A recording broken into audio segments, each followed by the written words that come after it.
Welcome to the ADHD podcast. I am Shane Thrapp of Creating Order from Chaos. And I'm Braden Young of Empower ADHD Solutions. All right. Today we have a guest I'm really excited about. Caroline Maguire has been doing social skills coaching work with neurodivergent people for over 2 decades, and she's an award-winning author and keynote speaker. And she just released a new book, Friendship Skills for Neurodivergent Adults. Caroline, welcome to the show. Thank you. Over 2 decades makes me sound like so long. I love it. I'm going to start saying it that way. When I was doing all my research and everything like that, I was like, kind of like, how long has Caroline been doing this stuff? And I'm like, holy cow. 21 years. 21 years. Yep. A was long blown away. time. Like, because, we met at the conference and just like Brendan raves about you constantly. And it's been amazing to see your progress. Thank you. Yeah, no, I've been doing this since the early 2000s. So I'm really lucky. I've had a great run and a great, it was a career change. I wasn't sure was going to work out, and it worked out. Well, I'm You glad were it coaching did. before coaching was cool. Yeah, I mean, I was coaching when people didn't know what ADHD was, what coaching was, like, all that. It's way, way back then. And back when we didn't talk about friendship, we really didn't talk about it. There were more gatekeepers, the internet and influencers, and our ability to get out there on YouTube wasn't really a thing. So I started talking about it when they didn't really want me to. The powers that be would say, well, people have to get to work, Caroline. And I was like, okay, but when they get to work, do they have friends? No, I really like that. And, speaking of doing this for so long, you wrote the definitive book on social skills for neurodivergent kids, right? Follow No One, Play With Me. And what pulled you towards adults this time? And what surprised you about the differences as well? So what pulled me towards adults was that I'd always worked with adults. I wasn't very public about it because, I don't know, I didn't think of being public about it. But back when I was working with the Hollowell Center, you worked with people of all ages, and adults had a real need. And I would go to a support group or something, and I'd be there to talk about time management or something, and people would be like, but this friendship thing you're doing with kids, like, can you do this with us? And when I was promoting While No One Play With Me, so many parents came up to me and said, but we can't make friends. So how can we help our kids make friends? And I knew there was a tremendous need. And in the explosion of diagnosis since the pandemic, we have so many newcomers to our community and newcomers to diagnosis. And one of the overarching themes has been friendship and sort of this new day, getting to know your brain. And then, like, I want a different life than I had before. So I really started to realize we needed this book. And then I decided, like, I want to write this book before someone else writes this book, right? Because I really felt that one of the things that's been missing for us are neurodivergent people writing about friendship. Like, there's books about friendship for typical people, but there's really nothing ever been written before by a neurodivergent person for neurodivergent people. And so I was like, you know what? I want to be the one who does that. And I do think there's such a tremendous need. So just to follow up, were there any surprises about the differences between the books? I think I'm more empowered with the second book. It's my second run. I know things. I was able to, like, say things I needed more clearly and push back when the publisher had an idea that I didn't agree with. So I think my surprise in writing it was just the thoughts that I had around themes. I interviewed like dozens and dozens of people. I did surveys. I did a bunch of stuff to make sure that everything that I thought needed to be in there was what people wanted. And I was really surprised at how much of what I thought it should be was what people were asking for. And now that it's out, people are really like, oh, good, I'm glad you covered this kind of thing. So I was really surprised by that, because I figured when I did those interviews, I was going to be like kind of off in left field, kind of not as accurate as I really felt. But I really realized through the interviews that there are certain themes and that we kind of we're all different, but that there's some themes that we coalesce around. What are those themes? One is masking, right? One is sort of masking and the belief that I have to fit in and I have to people please, because if I don't, I'll be alone and I'll have no one, right? So it's like this theme of masking and, you know, hiding and suppressing our neurodivergent traits. But then the sort of right adjacent theme is like, but I also people please a lot because I'm convinced that my true self needs to people please and needs to fit in. And I think that's one of the themes. And I think another theme is just shame. So much shame. I think rejection, but I think also the feeling of rejection around everything, even when it's not truly a rejection. It's, you know, I'm not looking for friends, or I'm looking to move through the stages of friendship. I'm not looking to rush into friendship.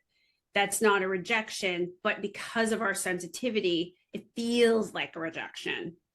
And then one of the other big themes, I think, is finding our people, right? Like we have to find our people through our interests, and we have to find people who interest us and not just like any people. And I think in the past, we were really conditioned by our parents and others, like, take anyone, you're lucky to have someone. And I think this new day that we're having is really us kind of rising up and saying, like, even if people don't believe that it can truly come to fruition, I think people know that that doesn't work and that they want to choose. And I know you guys have tons of interest, so I know you resemble that remark. Yeah, absolutely. And that's, you know, part of the struggle, I think, sometimes when we're parenting, because, you know, parenting, it drops us into that whole social world that, you know, we didn't really choose, right? And so, you know, the pickup lines, the birthday parties, the class group chats, things like that. For the neurodivergent adults, it can feel like a game where everyone else got the rule book, right? Yeah. But what makes parent friendships uniquely hard for us, do you think? Well, I think there's a few things. One, you know, I'm not sure if my parents are neurodivergent, but I'm pretty sure. And I think that my parents really didn't think about the impact on me of like their opinions, their friendships, their whatever. Whereas I do think about that as a parent. I think about, if I don't get along with this person, at least superficially, and our kids are really close friends, that's going to have an impact on them. I'm not saying we have to be friends or like close friends, but just, you know, if they say something that I think is outrageous, I tend to filter because I know that that could have an impact on my kids. So I think it's an incredibly complicated landscape. It kind of, to me, is very much like the workplace, right? The workplace is a great place to be. It's a great place to make friends. It's a great place to find people that you share so many hours with. But there's always that political angle, and there's always that factor. And some offices are more political than others, right?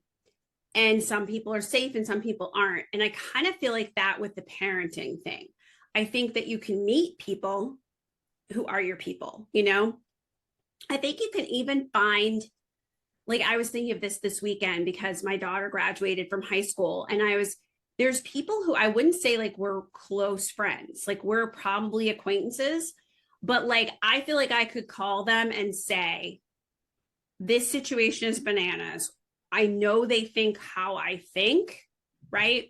And I feel like I could reach out to them in certain situations, even though they're not my friends or bosom friends. We have enough history, right? We have 18 years of history in some cases, right?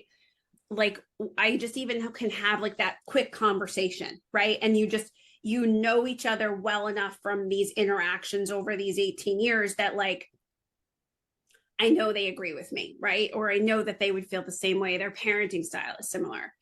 But there's always that overlay to me within the parenting thing of like, are our parenting styles really different, right? Are our values really different?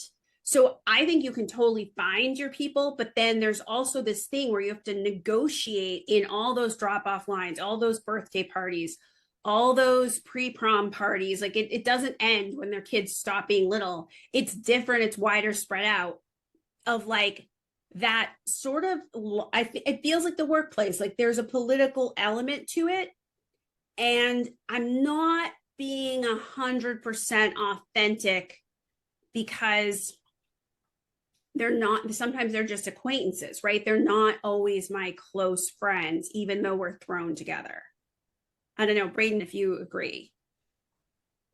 Yeah, I agree. And that's especially something we've really noticed, in this day and age where you get very polarized ends of the spectrum when it comes to like political aspects of things Yeah. and being, PC versus not PC and kind of I would things like like to that, point right? out that I live in the South.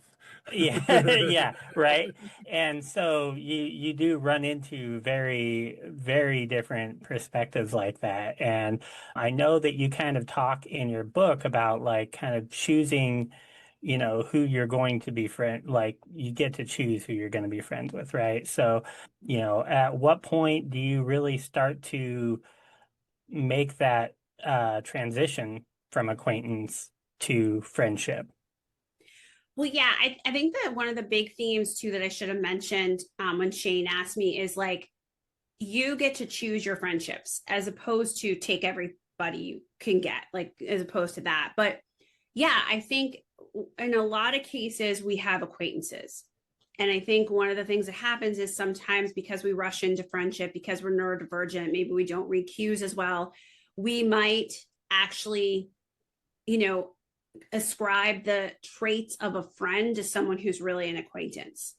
And then we operate as if they're a friend. And then it's very disappointing if they don't have the same reciprocity, same trust, same emotional support, right? So I think, when we have someone in the acquaintance stage, it means that we don't have that same reciprocity, right? Like I don't lean on them as much as I would a friend. And I think one of the biggest things I'm advocating for in terms of moving from that acquaintance to a friend is to use our special interests. Because every time we have a shared conversation, every time we have the same language, every time we have those shared experiences and we bond and we get to know each other around something we like, right? And it could be, that we strike up a conversation with someone at a parent's thing, or it could be that we join activities around our special interests. But every time we bond, we're moving closer toward that friendship stage versus the acquaintance stage. And it really is about getting to know someone and then sharing increasingly. And since trust is track record, getting to know them, getting to know if I can trust them, and having those shared experiences with them, and coming to a point where you're both sharing more deeply, you're both more reciprocal, and then that you see them outside of that activity or situation. So, if we always see each other at drop off and drop off, I mean, there's times when I've been at drop off for like half an hour, right? Waiting, right? Drop off can be a thing, right? We could spend a half an hour a day, right? So, maybe we have great conversations, and the real bridge would be, do I then go do something with them? Do I then have them to dinner or have them to an event at my house? And that starts the bridging. Do I see them outside of, my Dungeons and Dragons game, or we play a different game together? Like that's, I think, really the biggest bridge. And I tell you in the book how to do that, because I think that's the point I think we get stuck the most. I secretly have a test for like a lot of people I meet. Is like, Yeah. will they play Cards Against Humanity with me? Okay. And if they And will? and if they will, that's like first rung of trust because they're willing to be goofy with people, Oh, okay. right? I get it. I was like, where are we going with this? Okay, I get it. Well, I mean, but it's just kind of like that process. And actually, a lot of this comes from the first time we talked when we were talking about kids. I was like, oh, that's one of the things I do is I try to reach out to people and I will mention in as normal a way as I possibly can like that I do board games and card games and stuff like that. And one of them comes up and you're like, what kind? Oh, like Cards Against Humanity, things of that nature. It's one of those tiny little scripts that you were talking about a while back, like where I have one of those little scripts is like, let me throw this out there and see if anybody says anything about it. And I call that dropping a ping in the book. So Yeah, you're 100%. like, you're like seeing how if they bite, right? Like, Right. do they say, I don't know who would say this, but like Cards Against Humanity is terrible, right? Oh, Or I know are a they lot of people it would. not in this house? But like, do they say that? My husband loves it. My husband loves See? it. But my husband has a very sarcastic sense of humor. Nothing really offends him. Like he loves to have political debates, and in this community, in this life, I don't know why he would do this with all different people, and nothing offends him. He sees it as just like a merry debate. He is like Teflon skin. So I think like that's part of it, right? Is like, what are your expectations? And then like, if you drop a ping and you sort of say, I really enjoy, kayaking, do they say, never? Or do they say like, I love it too? Or did they, the Cards Against Humanity is actually a great thing because it does filter some people out, but it also is like if you drop a ping, then you're allowing someone to tell you if they share your interest. And so I do like that technique because I mean that's what we're doing in the workplace too, right? We're feeling people out. We're seeing like, I'm not going to come right out and say that I think our boss is like, terrible, awful, horrible, but I might say like it can be challenging, and then see what does the other person say, right? Likely one of the other neurodivergents who are like, oh my God, can you tell me what's going on? I know, yes. That's where we get into trouble. Yes, that's where we get into trouble. But I do think that that is a good technique because I think we have to figure out at that drop off line, at that pickup line, wherever we are, like, are these people my people? But I do think our interest can be the guide. I do. That's like, I talk about this a lot in the book. I think we don't lean on our interests enough. Maybe because we were taught to be shamed. Any of us who are like north of 30, we were like told to be ashamed of our interests. I don't know. I get that one a lot. You know, so I grew up during the Satanic Panic, like actually I think we all did, Yeah, right? we all did. We were all Like, part of the satanic panic. down here in the South, like they were like burning Dungeons and Dragons books, and like that's how hardcore it was. And of course, Wow, that like, is hardcore. And I'm near the Salem witch trial site, so oh, like, that I mean, okay, that's hardcore too. We have a history of right? hardcore. Yeah. So it's just like I've always been kind of like had that little bit of shame about like the fact that I like nerd stuff, and it's just like, and I will not lie. Sometimes somebody shows an interest. It's just that instantaneous, like, I want to overshare. And okay, that's a question I want to ask. Like, if I'm working on my own stuff, I'm a dad, just like random dad that's out there. Like, as I'm like reading through this book, should I be trying to help my kids with their friendships, or do I need to get my own stuff together? I mean, I think we kind of have to do it simultaneously, right? Because time is sometimes of the essence, right? So, in a perfect world, you would take care of your own stuff first and figure some things out and work on your own oversharing, if you want to work on that. But I think so many times our kids are, it's hard to be in school.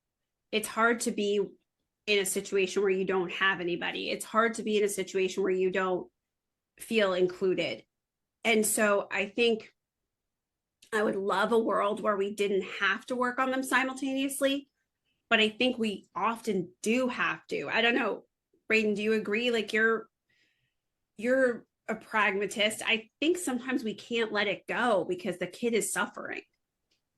Yeah, and I think that, it's really, I dealt with both ends of the spectrum. So, I've got my daughter who's an adult. She, in the beginning, I mean, she was social. I mean, she got like ASB vice president of her school and was super popular in the beginning, but then anxiety and stuff like that kicked in later on. And so it was like working with her on trying to help her with friends and everything was very different than like my son, who it seems like all the kids all really like him, but he's a lot more on the autistic side of things, and so he's got a lot more sensory issues and things like that. And so I identify with both of them, and so I tend to like, throw in a lot of personal experiences and everything with it, but trying to help out in that aspect. So I guess in a sense, I'm kind of working on both at the same time in that regard, right? Yeah. Yeah. I mean, you don't always get that space and time, right? Sometimes you're like working on your own stuff, and then you're also realizing that your kid is suffering. And there's a lot that comes up, right? The girl drama can come up like when you don't need it, right? You get home from work and they're waiting for you. And it's great that they're waiting for you. It's great that they're talking to you. It might not be what you wanted to do with your night, but you're going to get to see all the texts and talk about everything and walk through everything, whether you like it or not. And so, sometimes those situations mean we have to work on things both at the same time.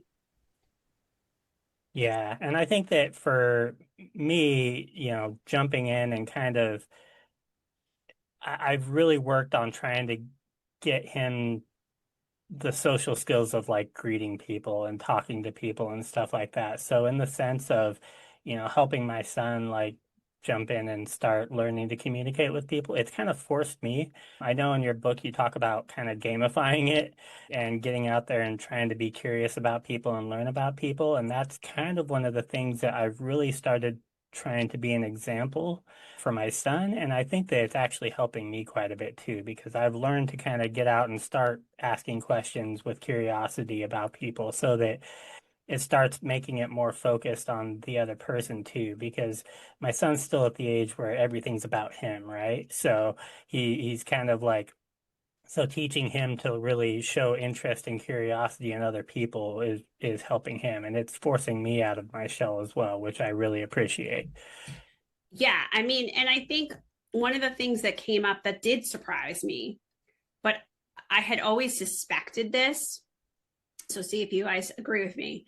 One of the women I interviewed for the book, and I don't remember if she was out or in, so I won't say her name, but she was like adamant. She was like, you're going to put in there that autistic folks forget to ask questions of other people, aren't you? And I was like, that's always something I've noticed and I've observed. In like, it was so great because kids can't always tell you what's going on for them, but adults can. So when I was interviewing people, it was also kind of a fishing expedition. Sometimes I'd be like, tell me about how you feel in these situations, and one of the things I think happens is we forget to ask questions of people. We forget to be curious, and we don't like small talk, which I get.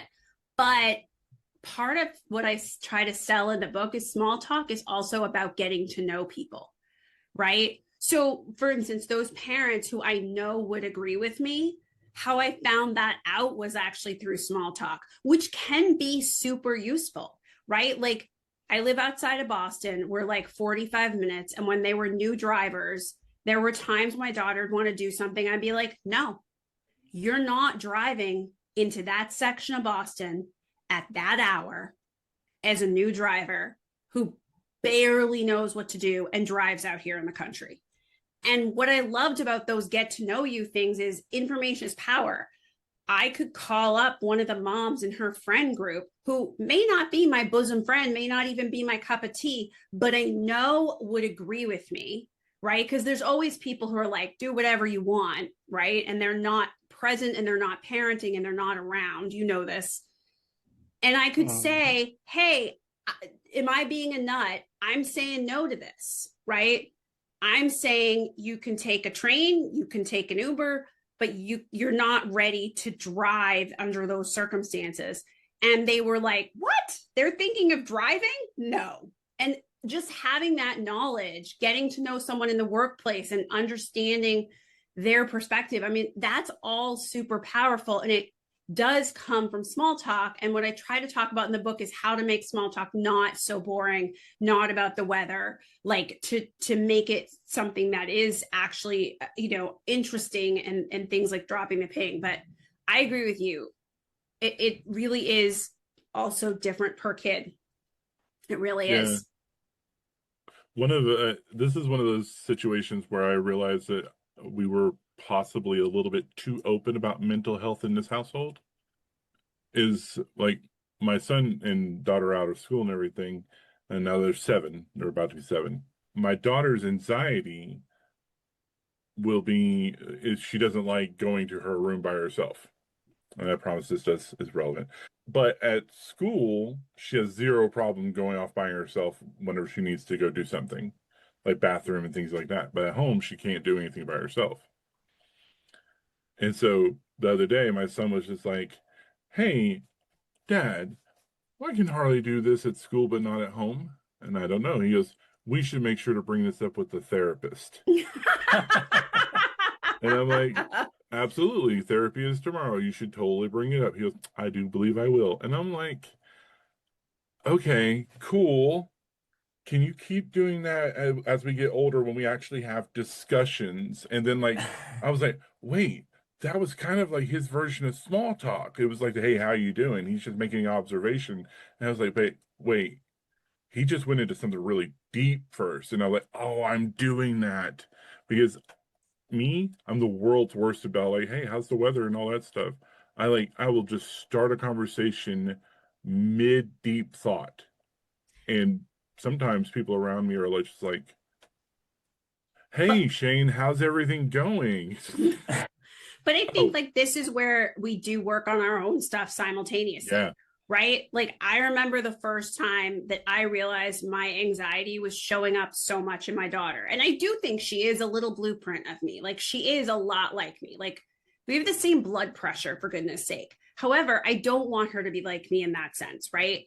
I really feel like my anxiety isn't just organic. I think it comes from my family of origin, from my background, from a lot of things that happened. And so I was like, oh my gosh, I'm seeing this in her and I don't want this for her. So I think like when we realize that, or like that's why I said I have to really watch myself around these parent situations, because I would like to say, what are you thinking to some of these parents? But I can't, because that would impact on my kids. And that's really like original Caroline was super blunt. Like original Caroline really was super blunt, but then I didn't notice I didn't get anywhere with that, right? So I think it's that's where like we're realizing stuff, and then we're realizing I can model this for him, right? Like I can model for him that we start with some greetings and we start with some different things, and that we can make it toward deepness. We don't have to stay in the superficial, but we don't just start with that. I also think it's really good that he talks to you. I think that that is priceless. I have to say, that's really was my message in Why Will No One Play With Me. Like, how do you get your kid to talk to you? Because even if they're observing, even if they're talking about, stuff that's not so deep about their personal emotions and stuff, if they talk to you about some stuff, they'll probably talk to you about the deep stuff, right? Yeah. Harley is my masker. Like, she is definitely the masker, and it's just like that's one of the biggest things in therapy. Like they're currently in therapy right now. And it's just like there's no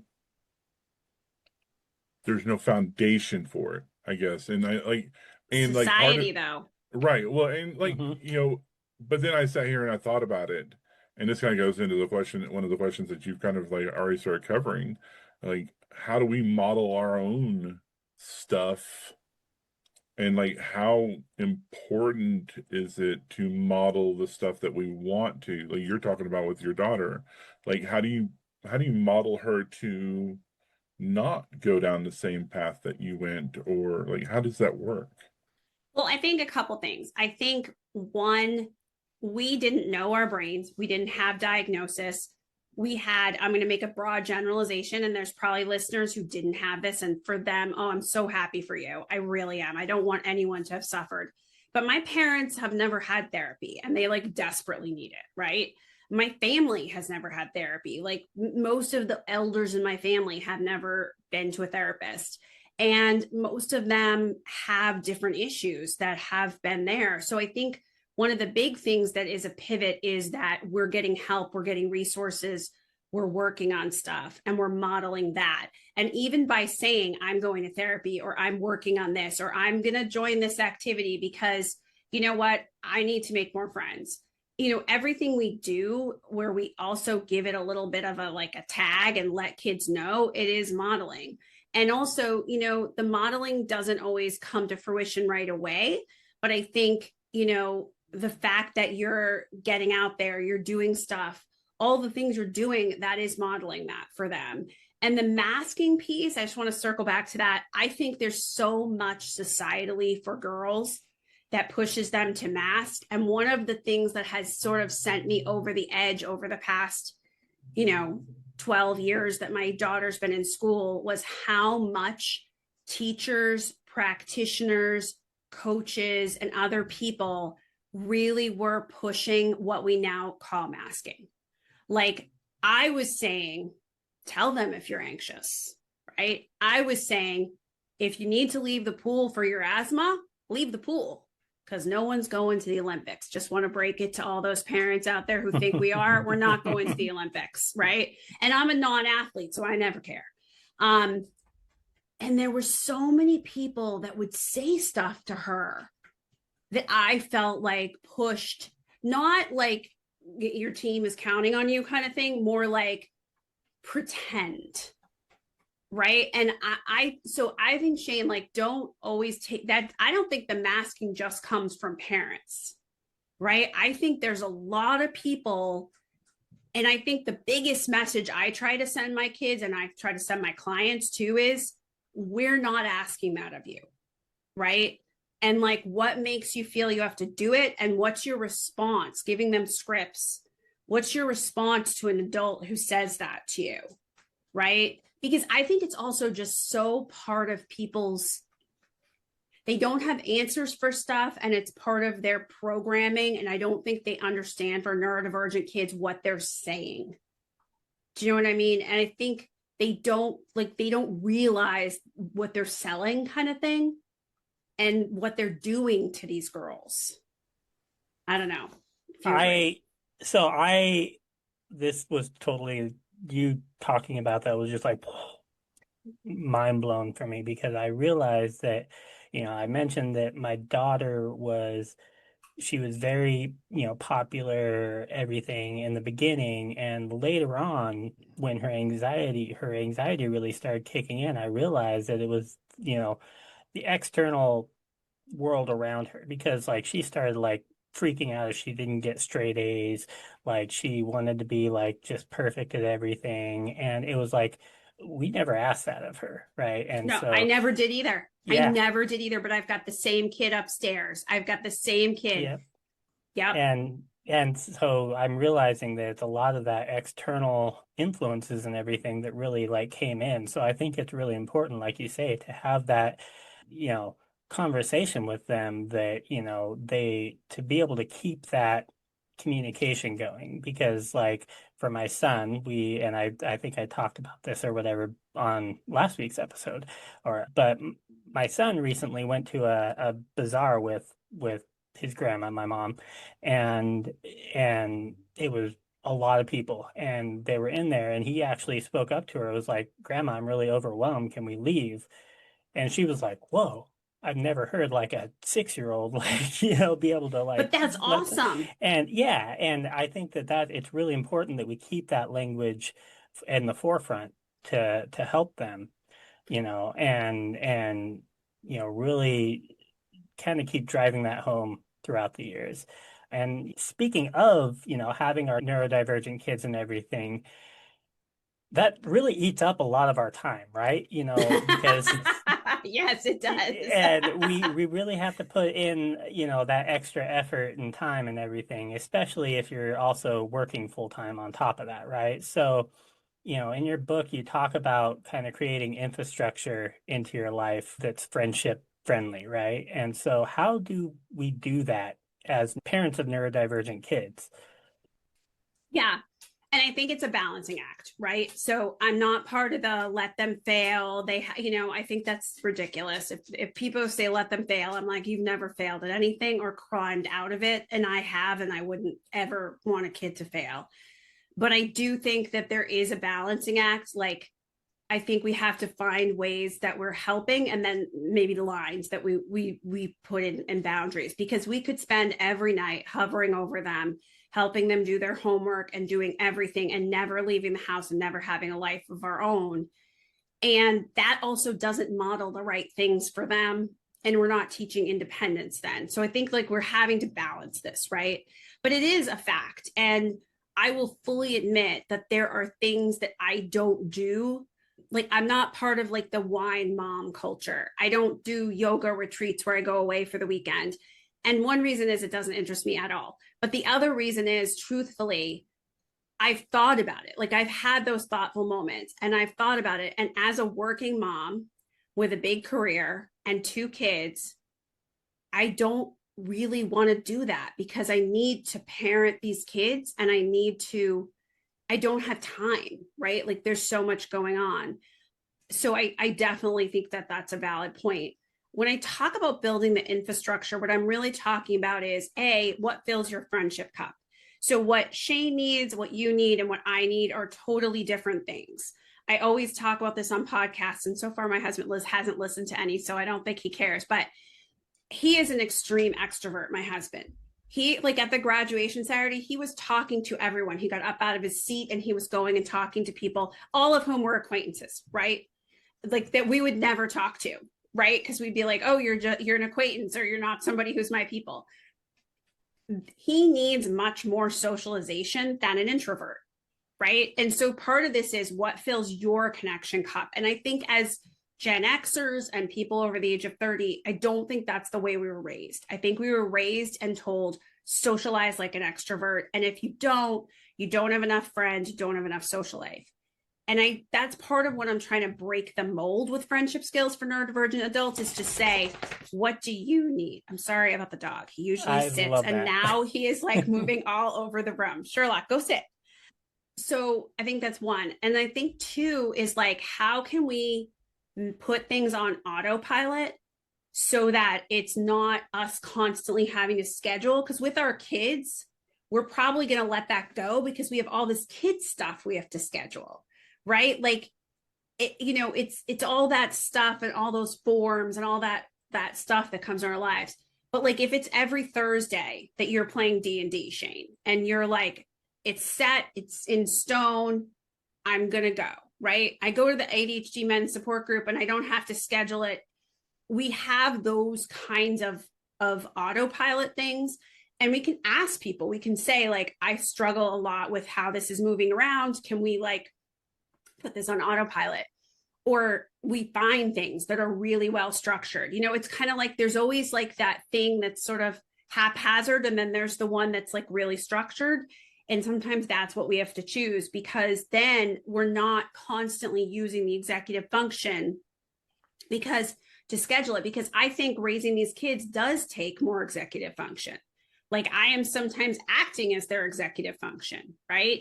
And even if I'm teaching them skills, you have to pick and choose your battles. I can't ask everything of them, especially like you guys have littler kids. Mine are at least now 12 and in almost 18, although still a lot. But when they were really little, like, I would have to be like, do you have socks on?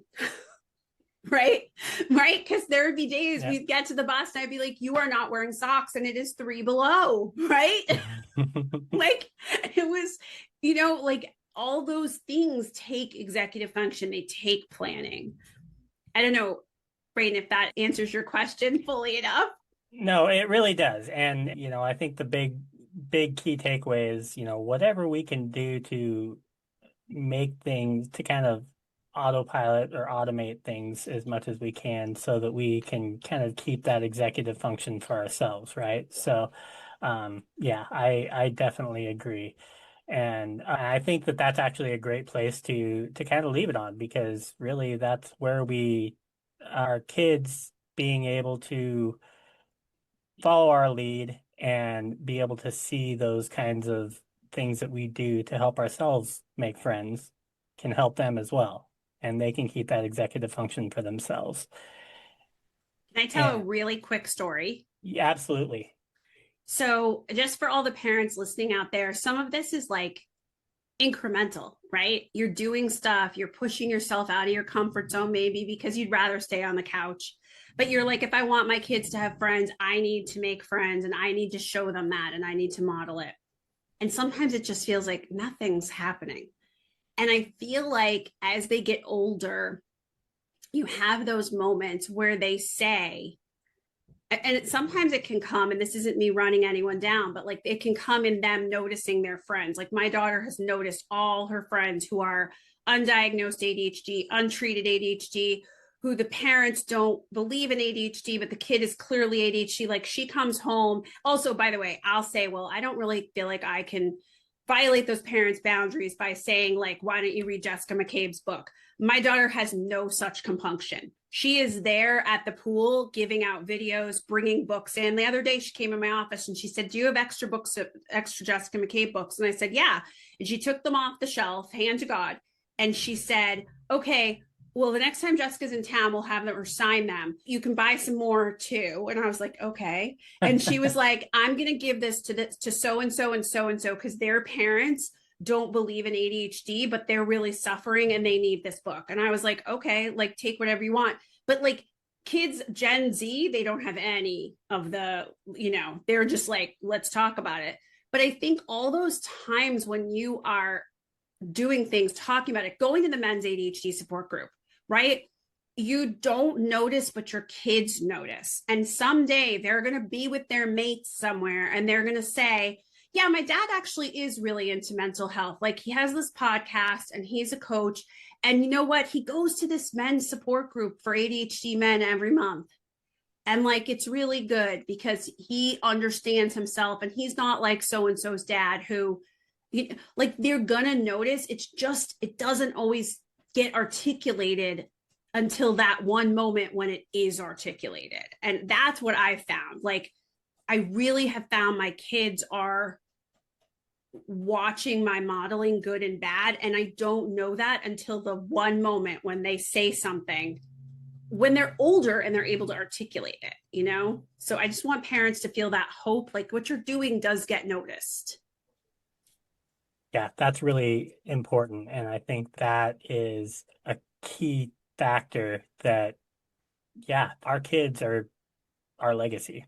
And yeah, that's what gets passed on. And that's really, really important. So, well, I want to be respectful of time. And so thank you so much, Caroline, for coming on and talking with us. And we really appreciate it. And I want to give you a chance to let people know where they can find your book and learn more about what you do. Thank you guys. I adore you both. You know that we always spend time together at the conference. I really, truly never, people think I'm always positive. I'm not always positive. I truly enjoy you both. And so I want you to know that. I truly enjoy coming to the ADHD Men's Support Group. I really do. I think it's so fabulous. I've told you that I love that you're talking about stuff. I think it's so good. So where can people find me? At author Caroline M is my Instagram. And I do a lot on Instagram, and it's kind of a conduit toward my YouTube channel and toward other things I'm doing. Like I'm starting a course on unmasking friendship. And so like if you go there, you can find out about that. And then my book, Friendship Skills for Neurodivergent Adults, is wherever books are sold. It is an audiobook, so you can use your Audible points. And I love audiobooks. So I know a lot of us do. It's in every form a book is sold. But truthfully, if you can't afford a book, go to a library and request it. That also really helps me. And as a matter of fact, I really wish libraries would just like automatically order certain books, but they don't, evidently. So this is like a whole world I've found out about. So anyone who goes to a bookstore or a library and requests the book, it like helps us all because then it's in the library system. All right, that's good to remember. Yeah, I agree with that. I've actually started, I think I ended up having to do that for Jessica's book. And No, yeah, I definitely, that reminds me, I need to make sure that and request yours to be in our library too. So Thank you so much. I really didn't get that they don't automatically get stuff or like pick from a cat. I don't know what I thought that they did. My mom's a librarian, by the way, so I should know this, but librarians' kids, the peddler who has no shoes or whatever, like we never know anything. But it really does help. And I really do want people to have access to this. So wherever books are sold and, go to your library and request it. well, thank you again. And for our listeners, if this interview resonates with you, please share it and like, subscribe, comment, click all the things, and we'll see y'all next time.